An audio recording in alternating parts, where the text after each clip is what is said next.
So, thank you for the great talk. Appreciate it.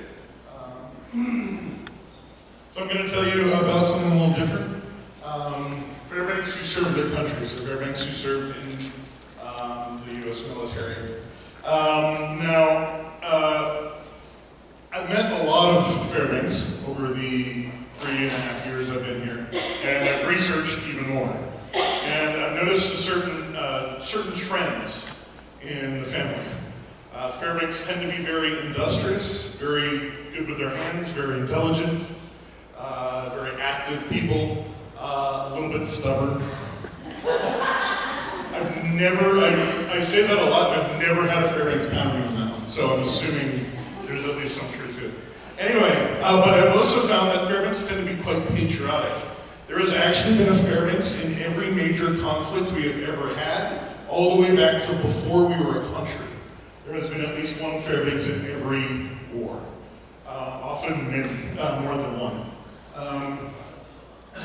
So, we'll start all the way back at the beginning.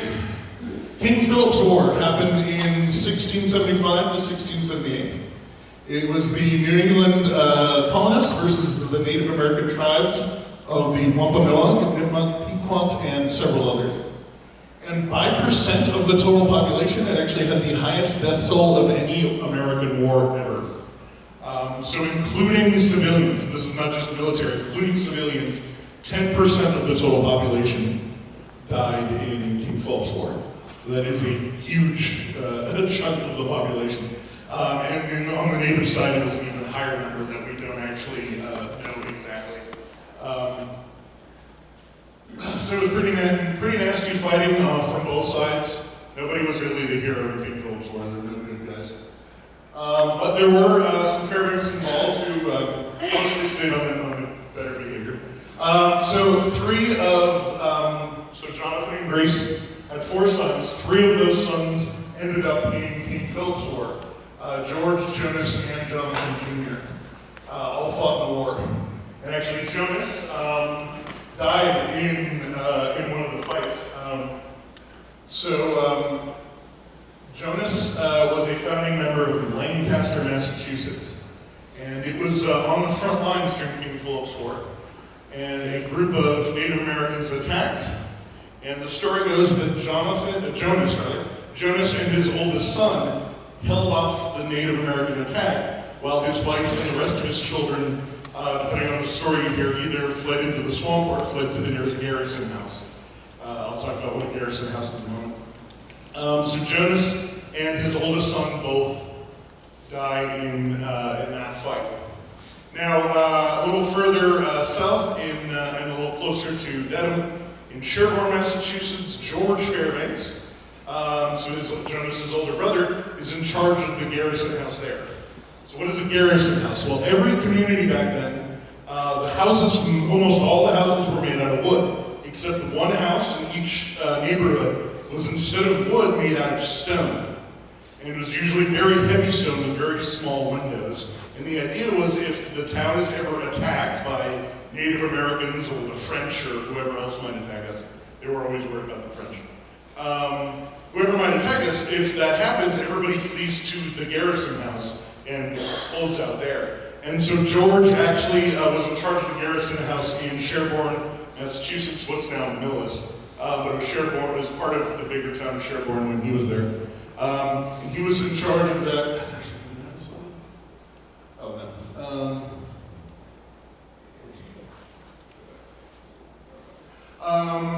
So anyway, he's in charge of the garrison house in Sherborne, and the natives attack there, and everybody flees to his house, everybody gets in, and it happened that the garrison house was at the base of a hill, which I don't know why you would want to build a defensive house at the base of a hill. I think you'd want it at the top of the hill. But anyway, a group of natives lit a cart on fire and rolled it down the hill, hoping it would hit the front door of the garrison house and break it. But the cart hit a rock and tipped over, and that was, the natives couldn't figure out how to break their defenses, and they left. So George's house helped protect the people of Sherborne.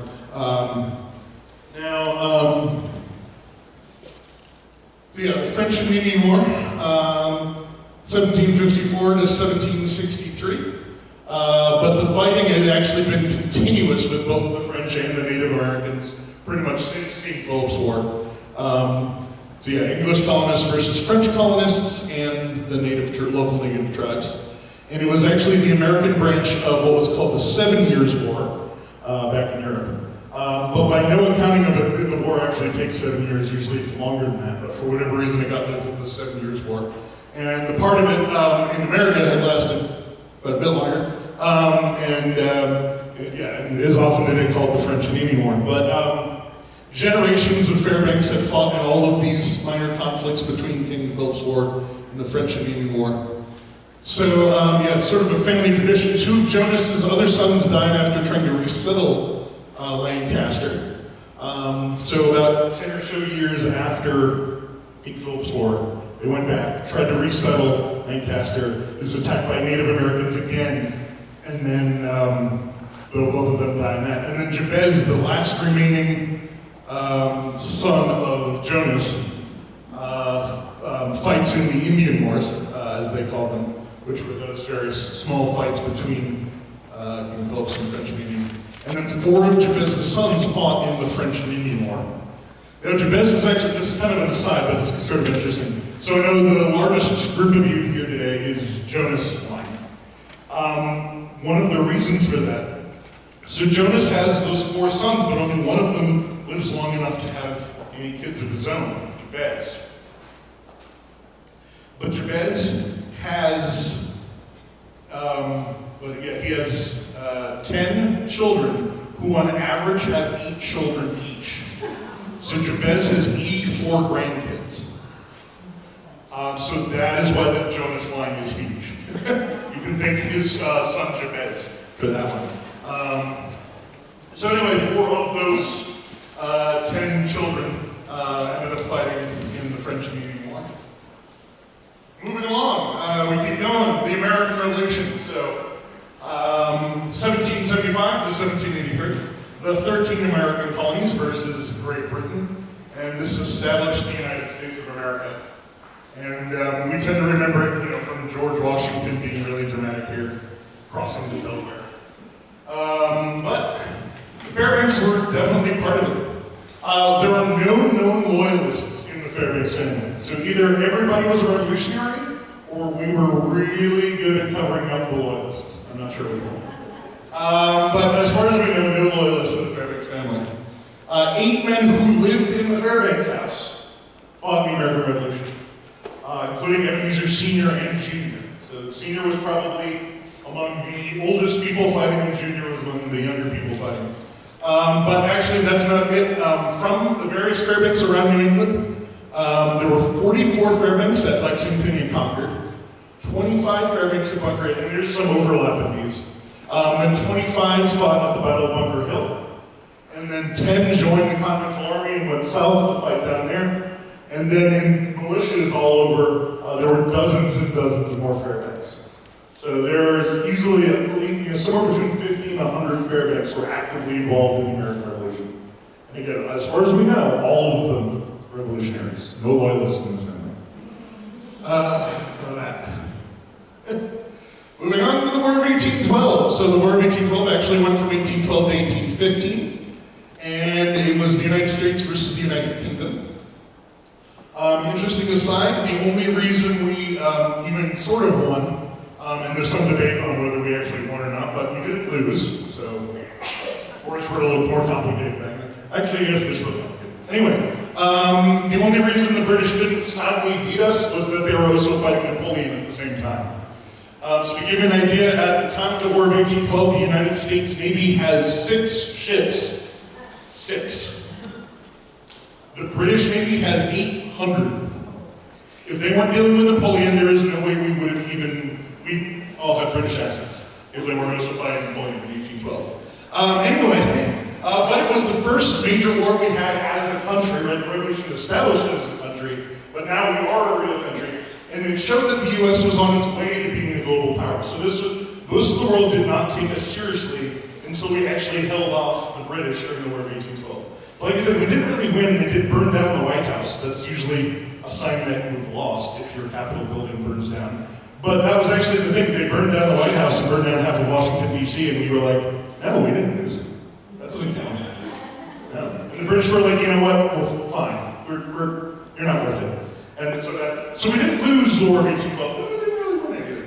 But anyway, so we have Sergeant Benjamin Fairbanks, who served in the Massachusetts militia through the entire duration of the war.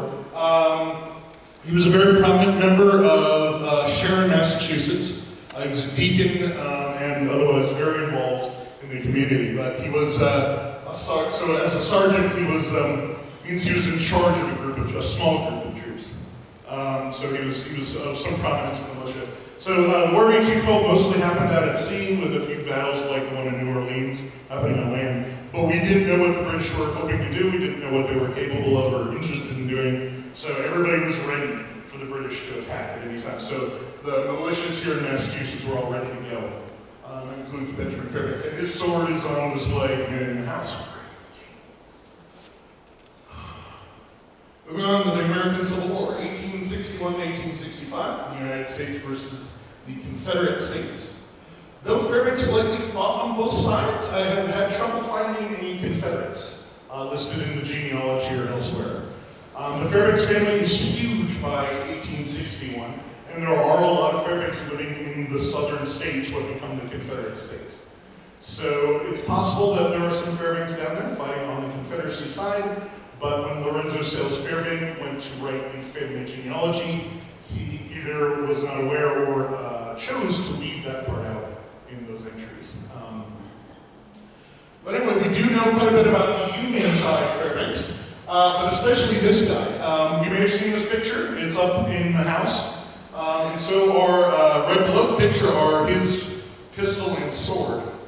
And so actually, if you look closely at Ami here, so this is Ami Palmer Fairbanks, pictured here with his horse named Gray Eagle. It's a weird name for a horse. But this is a photograph of him in Washington, D.C. I challenge you to find any part of D.C. that still looks like that today. But anyway, he and Gray Eagle had just fought in the Second Battle of Bull Run before they took this picture. But if you look close, he's got a pistol on one hip and a sword on the other. And that pistol and that sword are on display in the house today, right near this photograph. So that's pretty cool. But he was an officer in the Ohio 12th Artillery. He was actively active at 15 different major battles, including the Second Battle of Bull Run. But back home, he was a carpenter and a machinist, a leader of his community, and he actually had a wife and 3 kids. And so he survived the war, brought home his weapons and some other items from the conflict. And then several generations down, his direct descendant donated this photograph of the pistol and the sword to the museum. You can't beat that kind of provenance. But anyway, I also like to note, Ami looks really short in this photo, but that is not a cavalry horse, that's an artillery horse next to him. Gray Eagle is huge. Ami is a large guy with a really large horse. He's not a short guy standing next to a regular horse. I just want to know. So that pistol that's on his hip, that looks fairly average size on his hip, is like almost, I think, like 10 inches long. So that gives you that idea of scale. It's a huge hand cannon, I guess. Colt revolver. It's huge.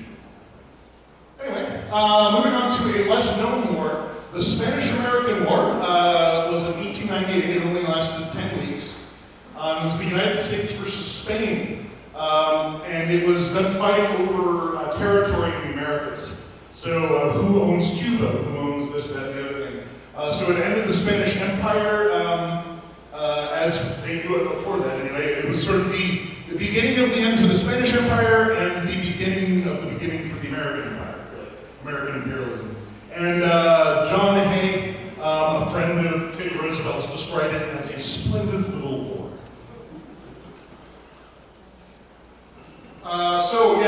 During that time period, we have a Fairbanks in office. Charles W. Fairbanks was a senator from Indiana from 1897 to 1905. He was then later Teddy Roosevelt's vice president from 1905 to 1909. And as Beth mentioned, that's one of the things that drew attention to the Fairbanks house initially, was that there was a vice president who never lived in the house, but his ancestors did, so now it's important. But while he was in the Senate, 16 Fairbanks fought in the Spanish-American War, including 3 that rose to the ranks of corporal and 1 that became a major. So the Fairbanks were very prominent in that, went into the war. Moving on to World War I, 1914 to 1918, the Great War, or the War to End All Wars. That was not actually called World War I until after World War II. And it was the largest conflict in all of human history to that point. So largest number of people involved, largest number of people who died, largest number of countries involved, pretty much by every metric, it was the biggest fight we've ever had. Until, the next one. But we have a few Fairbanks there. One of them is this guy, Private George F. Fairbanks, who's from Hewitt, Minnesota. And he actually died fighting in France on November 4th, 1918, at the age of 26. Can anybody tell me why is that date a little bit tragic? It's just a week before the end of the war. Yeah, exactly. It's like a week before the war ended, right? 11, on the 11th hour of the 11th day of the 11th month. Yeah. So yeah, he died literally a week before the war ended. And he was only 26.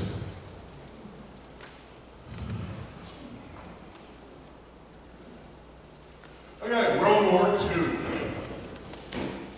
1939 to 1945, the deadliest and most devastating event in all of human history, putting it mildly. Many Fairbanks fought in World War II, like a lot. 8 Fairbanks lost their lives in the conflict, both from the Army, Navy, and Air Force.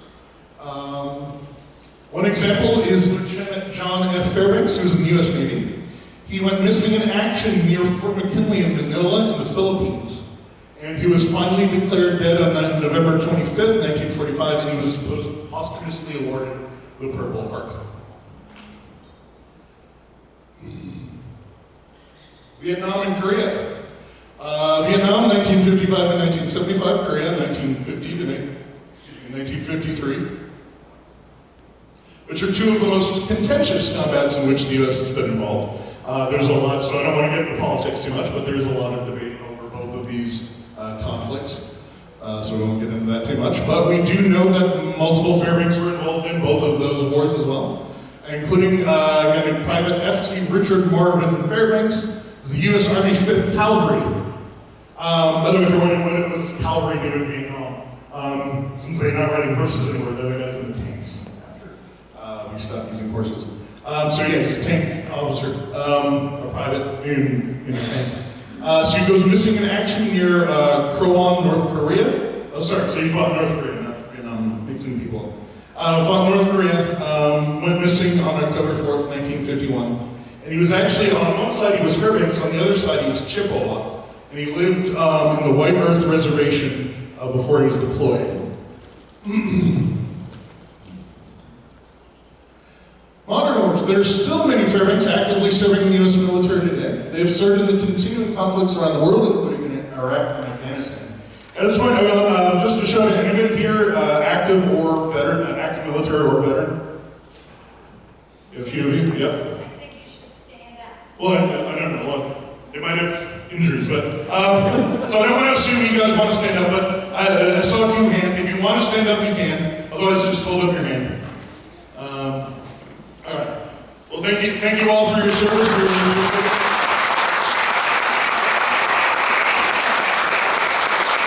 Yeah. Fairbanks still actively involved in the U.S. military today, clearly. Our son. Huh? Our son is active.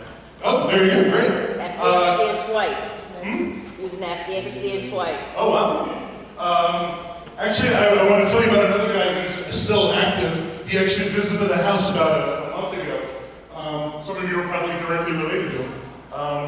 This is Lieutenant Colonel Jonathan P. Fairbanks, who is actually Jonathan F. Fairbanks, our board historian's nephew. Somebody correct me if I'm wrong. So anyways, U.S. National Guard and Army Reserve, served both in Iraq and Afghanistan, currently stationed in Quantico, Virginia, and he visited the Fairbanks house earlier this year. And so we talked for a while. I was already working on this stuff, but he was definitely an inspiration when I was finishing it up and getting it ready for this. Talking to him about his time in the U.S. military. And so yeah, as I say again, he and son and all of you here are part of a long line of patriotic Fairbanks who have served their country in, like I said, literally every conflict the United States and the colonies that preceded it have ever had. So again, I want to salute all the Fairbanks, both present and elsewhere, and past and present. Thank you very much for your service.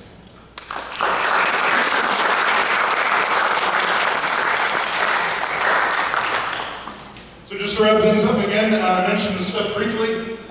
Next library talk, so those of you who are local, next library talk is about Jason Fairbanks, September 5th, 7 p.m. at the Dedham Public Library. And then again, the Fairbanks Fall Festival, September 29th from 12 to 5, free and open to everyone. That's my contact information and Allison's contact information. And again, our YouTube channel, which will have this video probably in a little while and other videos, the Fairbanks House Museum on YouTube, or on Facebook with the Fairbanks House. Thank you all for being here for my talk. I appreciate it.